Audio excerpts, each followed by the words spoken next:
subscribe. ఈరోజు మన recipe చంద్రకాంతలు. కావాల్సిన ఇంగ్రీడియంట్స్ నోట్ చేసుకోండి. నేను ఒక గ్లాస్ పెసరపప్పుని ముందుగానే నీటిలో నానబెట్టుకున్నానండి. 4 గంటల పాటు నానబెట్టుకొని గ్రైండ్ చేసుకున్న పిండిని తీసుకున్నాను. ఇప్పుడు ఒక ప్యాన్ తీసుకొని ఆ ప్యాన్కి బాగా ఆయిల్ కానీ నెయ్యి కానీ రాసుకున్నానండి. రాసుకున్న తర్వాత దాంట్లో వాటర్ వేసుకున్నాను. మన పిండికి సరిపడినంత వాటర్ వేసుకోవాలండి. ఇక్కడ నేను ఒక 5 గ్లాసెస్ ఆఫ్ వాటర్ వేసుకుంటున్నాను. వేసుకున్న తర్వాత ఇప్పుడు నేను ఒక బౌల్ బాగా మెత్తగా చేసుకున్న బెల్లాన్ని వేసుకుంటున్నానండి. ఇప్పుడు ఇంకో బౌల్ పంచదార, నేను చూపించినట్లుగా బాగా తురుముకున్న కొబ్బరి కూర కూడా ఒక బౌల్ వేసుకుంటున్నానండి. ఇలా నేను చూపించినట్లుగా ఈ 3 వేసుకొని మనం స్టవ్ ఆన్ చేసుకోవాలండి.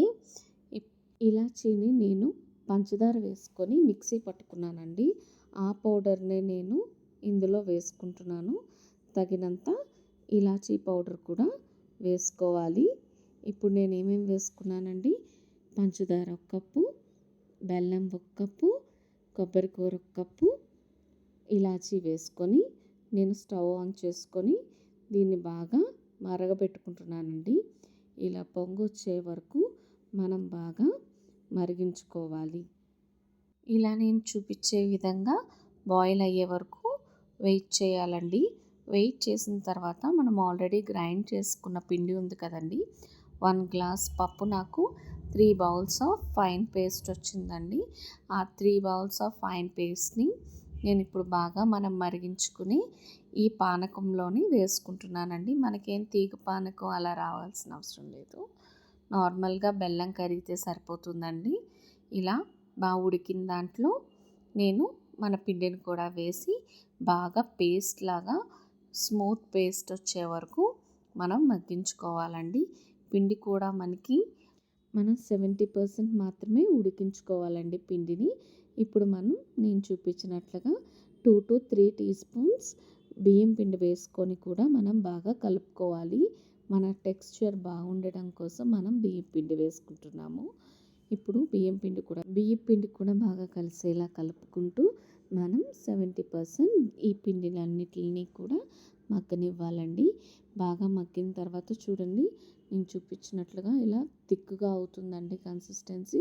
కన్సిస్టెన్సీ థిక్గా అయిన తర్వాత మనం స్టవ్ ఆఫ్ చేసుకోవాలండి.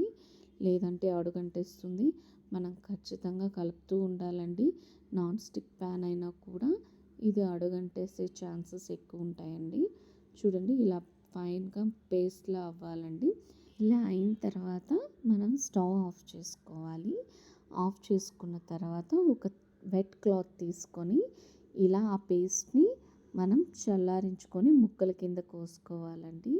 కోసుకున్న తర్వాత ఒక ప్యాన్ పెట్టుకోవాలి. ప్యాన్ పెట్టుకొని తగినంత ఆయిల్ వేసుకోవాలండి. ఆయిల్ బాగా వేడెక్కిన తర్వాత మనం ఆల్రెడీ పిండి ఉంది కదండి, దాన్ని ఒక వెట్ క్లాత్ మీద వేసుకొని ముక్కల కింద కోసుకున్నాం కదండి, ఆ కోసుకునే ఆ ముక్కల్ని ఈ వేడిగా అయిన ఆయిల్లో వేసుకొని మనకి నచ్చిన కలర్లో ఫ్రై చేసుకోవాలండి.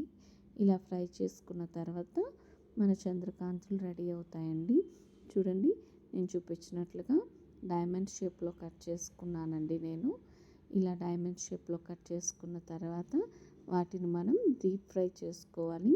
నాకు గోల్డెన్ కలర్ అంటే ఇష్టం అండి. సో గోల్డెన్ కలర్లో నేను ఫ్రై చేసుకుంటున్నాను. కొన్ని గోల్డెన్ కలర్లో ఫ్రై చేసుకుంటున్నాను, ఇంకొన్ని డార్క్ కలర్లో ఫ్రై చేసుకుంటున్నానండి, క్రిస్పీగా రావటం కోసం. సో ఇలా చూపించినట్లుగా మనం వాటిని టర్న్ చేసుకోవాలండి.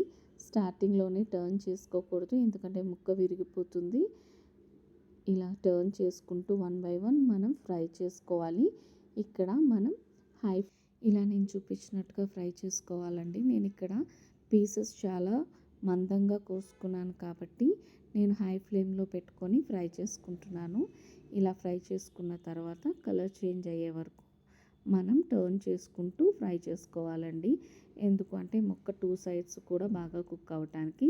చూడండి, ఇలాంటి ఇలాంటి కలర్ వచ్చిన తర్వాత మనం 1 బై 1 పీసెస్ని తీసుకొని మనం ఆయిల్ని డ్రైన్ చేసుకొని పక్కన పెట్టుకోవాలండి. ఇలా పెట్టుకున్న తర్వాత చల్లగా అయిన తర్వాత మనం సర్వ్ చేసుకోవడమే. నేను చెప్పినట్టుగా 2 కలర్స్లో నేను ఫ్రై చేసుకున్నానండి. ఒకటి డీప్ ఫ్రై, ఒకటి నార్మల్ గోల్డెన్ కలర్ వచ్చే వరకు ఫ్రై చేసుకున్నాను. Thanks for watching. Please like, share, subscribe. Please click on bell icon.